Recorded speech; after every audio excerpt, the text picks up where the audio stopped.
Welcome to Story Time with Miss LaPerry. Today's story is "Twas the Night Before Christmas," written by Clement C. Moore, illustrated by Mark Marshall. 'Twas the night before Christmas, when all through the house not a creature was stirring, not even a mouse. The stockings were hung by the chimney with care, in hopes that St. Nicholas soon would be there. We children were nestled all snug in our beds, while visions of sugar plums danced in our heads. And Mamma in her kerchief and Dad in his cap had just settled down for a long winter's nap. When out on the lawn there arose such a clatter, I sprang from my bed to see what was the matter. Away to the window I flew like a flash, tore open the shutters, and threw up the sash.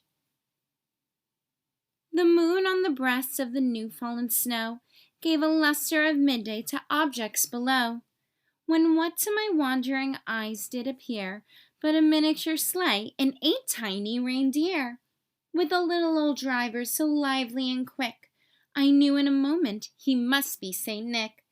More rapid than eagles, his coursers they came, as he whistled and shouted and called them by name. Now Dasher, now Dancer, now Prancer and Vixen, on Comet, on Cupid, on Donner and Blitzen. To the top of the porch, to the top of the wall, now dash away, dash away, dash away all.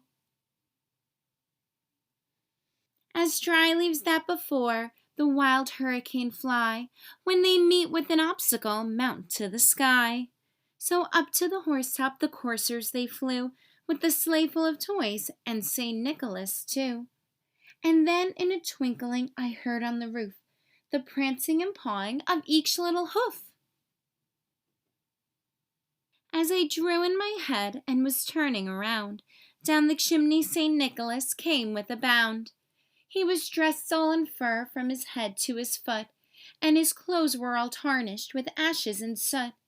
A bundle of toys he had flung on his back, and he looked like a peddler just opening his pack.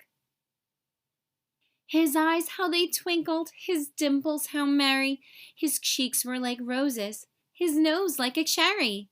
His droll little mouth was drawn up like a bow, and the beard on his chin was as white as the snow.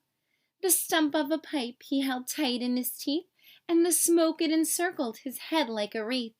He had a broad face and a little round belly that shook when he laughed like a bowl full of jelly.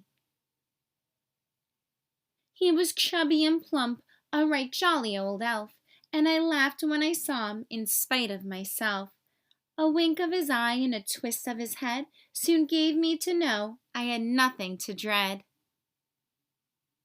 He spoke not a word, but went straight to his work, and filled all the stockings, then turned with a jerk, and laying his finger aside of his nose, and giving a nod, up the chimney he rose. He sprang to his sleigh, to his team gave a whistle, and away they all flew like the down of a thistle. But I heard him exclaim, ere he drove out of sight, "Merry Christmas to all, and to all a good night." The end. Thanks for reading along with me today. Remember to subscribe below to hear more stories. Have the best day, and remember to keep reading.